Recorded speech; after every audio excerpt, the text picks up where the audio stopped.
Assalamualaikum warahmatullahi wabarakatuh.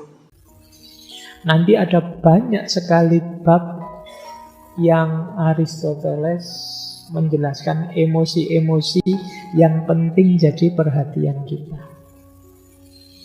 Jadi di catatan saya itu saya gabung karena masing-masing isu ada satu bab sendiri, satu bagian. Jadi bagaimana cara kita mengarahkan emosinya atau perasaannya audien? Ada kemarahan, ada ketenangan. Kalau kita ingin mancing kemarahan, kata Aristoteles, ingatkan saja kalau ada fakta atau fenomena yang menghinakan mereka. Ya kayak tadi loh, kita ini dijajah ini, kita ini ditindas ini, wah kita dibohongi ini. Kayak gini itu mudah membuat orang marah. Jadi ngajak marah itu gampang, ini gaya provokatif. Diprovokasi, mesti dipanas-panasi nanti mudah marah. Nah, lawannya kemarahan, ketenangan. Kalau ingin membawa pada ketenangan, ya tunjukkan sebaliknya. Iya sih, kita pernah disakiti, tapi tidak apa-apa. Mereka sekarang sudah tobat, sudah jadi orang baik. Tidak seperti dulu lagi, manusia ya berubah. Ini orang terus jadi tenang. Atau pakai gaya stoik. Kalau gaya stoik kan, wajar di dunia ini ada orang baik, ada orang jahat. Ya kebetulan kita sedang berurusan dengan orang jahat. Biasa sajalah, akan selalu ada orang jahat di dunia ini. Gaya-gaya stoik untuk mancing ketenangan. Jadi tidak apa-apa, tidak usah marah, tenang saja. Nanti Gusti Allah sembales. Jadi ini kalian harus bisa menegakkan ketenangan, bisa juga mancing kemarahan. Itu orang yang retorikanya canggih. Yang kedua, ada persahabatan, permusuhan. Secara umum kata Aristoteles begini, untuk menjalin persahabatan tunjukkan kita punya banyak kesamaan. Jadi kita punya pengalaman, punya tujuan, punya keinginan yang sama dan bisa kita wujudkan bersama-sama. Itu akan mudah jadi teman. Makanya kan ya contoh sederhananya kalian ketemu orang kuliah di mana? Kuliah di mana? Sama kayak kampus saya. Itu cepat jadi temannya. Tapi kalau nyari beda terus, ya sulit jadi teman. Kamu kuliah di mana? Saya di UIN. Oh, saya beda, saya UGM. Saya itu supaya ngono susah jadi teman. Jadi kalau kita nyari bedanya saja, sulit jadi teman. Cara untuk berteman, temukan persamaan-persamaan. Jadi kalau teman-teman sedang mempersuasi, misalnya ceramah kayak gini, padahal saya dengan kalian banyak sekali mungkin bedanya. Tapi carilah titik-titik sama. Gimana? Ngantuk ya? Wah, itu kan saya paham benar itu. Terus kalian merasa, wah iya Pak. Terus jadi lebih dekat. Capek ya? Oh iya Pak, capek. Padahal banyak sekali yang berbeda, tapi selalu yang diangkat yang sama-sama. Jadi ketika itu mudah jadi persahabatan. Sebaliknya, kalau ingin membangun permusuhan, membangkitkan rasa permusuhan juga gampang. Cari hal-hal yang berbeda, cari hal-hal yang tidak sama, hal-hal yang kontras, tabrakan. Nah itu terus mudah jadi musuh. Ya kalau kita mempersuasi bukan untuk memusuhi kita ya, kita cari musuh. Kata Aristoteles, untuk permusuhan kok seandainya sulit kita membangkitkan rasa permusuhan, kata Aristoteles, cari musuh bersama. Nah itu lebih mudah. Jadi ini orang kok gegeran terus, musuhan terus, tidak bisa rukun. Nah cara merukunkan apa? Cari musuh bersama. Kalau ada musuh bersama, rukun sudah. Nah ini strategi untuk membangkitkan rasa permusuhan. Jadi rasa permusuhan itu, saya membenci ini atau membenci itu caranya ya carikan yang beda. Kalau tidak ada sama sekali ya cari musuh bersama. Itu akan lebih mudah. Ada lagi yang lebih efektif apa? Ketakutan. Orang itu biasanya kalau sudah ketakutan itu mudah dipersuasi. Takut rambutnya putih kayak saya ini, terus kamu repot nyari semir lah, nyari apalah ini. Ketakutan. Terus iklan-iklan penghitam rambut terus jadi menarik bagi kalian. Takut gemuk. Wah, nanti kamu beli iklan-iklan teh pelangsing, iklan-iklan gitu terus jadi menarik buat kalian.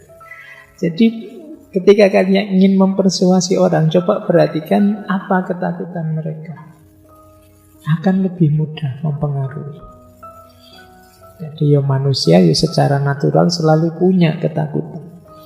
Ada ketakutan yang universal, misalnya takut tidak punya duit misalnya. Nah itu universal, bisa kalian mainkan. Hati-hati loh dengan kelompok ini. Itu kalau kalian ikut kelompok ini habis duitmu. Itu orang, oh iya ya. Karena ketakutan kehilangan uang itu universal. Jadi mainkan ketakutan itu ya kalian akan bisa unggul. Kebalikannya ketakutan itu percaya diri. Kalau takut tadi gambarkan ada bahaya yang mau datang. Kalau percaya diri gambarkan enggak, masih jauh, aman, tenang saja.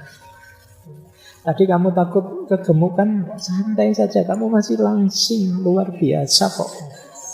Aman sudah, itu kan percaya diri sudah dia. Cari saja kebalikannya, wong itu banyak urusan mindset saja, cara berpikir. Kemudian ada lagi malu. Ini malu ini juga bisa kalian perhatikan untuk mempersuasi orang. Setiap orang ingin kehormatan, ingin reputasi. Sementara semua orang punya cacat, punya celah, punya aib yang dia tidak ingin orang lain tahu. Ini bisa kalian mainkan untuk mempersuasi orang. Bisa kalian jaga, kalian hargai, kalian hormati. Bisa juga kalian ungkap kalau memang punya data tentang yang menurutmu memalukan.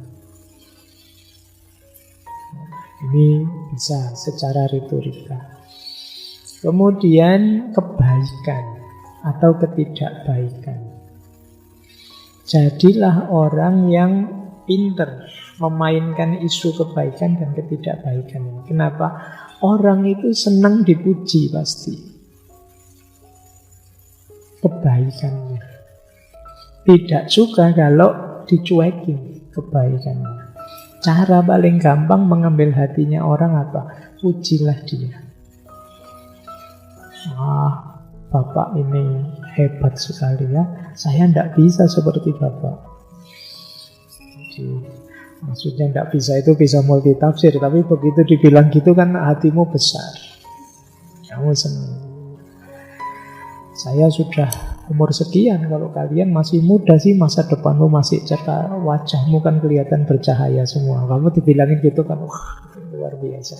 Padahal mungkin ya basa-basi. Ya, kan sering kita dalam pergaulan, tapi kan kita senang. Kita tahu itu basa-basi, tapi kan kita senang. Lama ndak ketemu, kelihatan tambah cakep saja ya. Kalau kita, padahal itu ya jelas basa-basi, tapi ya kamu kan hatimu mengembang, wah tambah cakep lagi ternyata. Jadi itu manusia senang dipuji.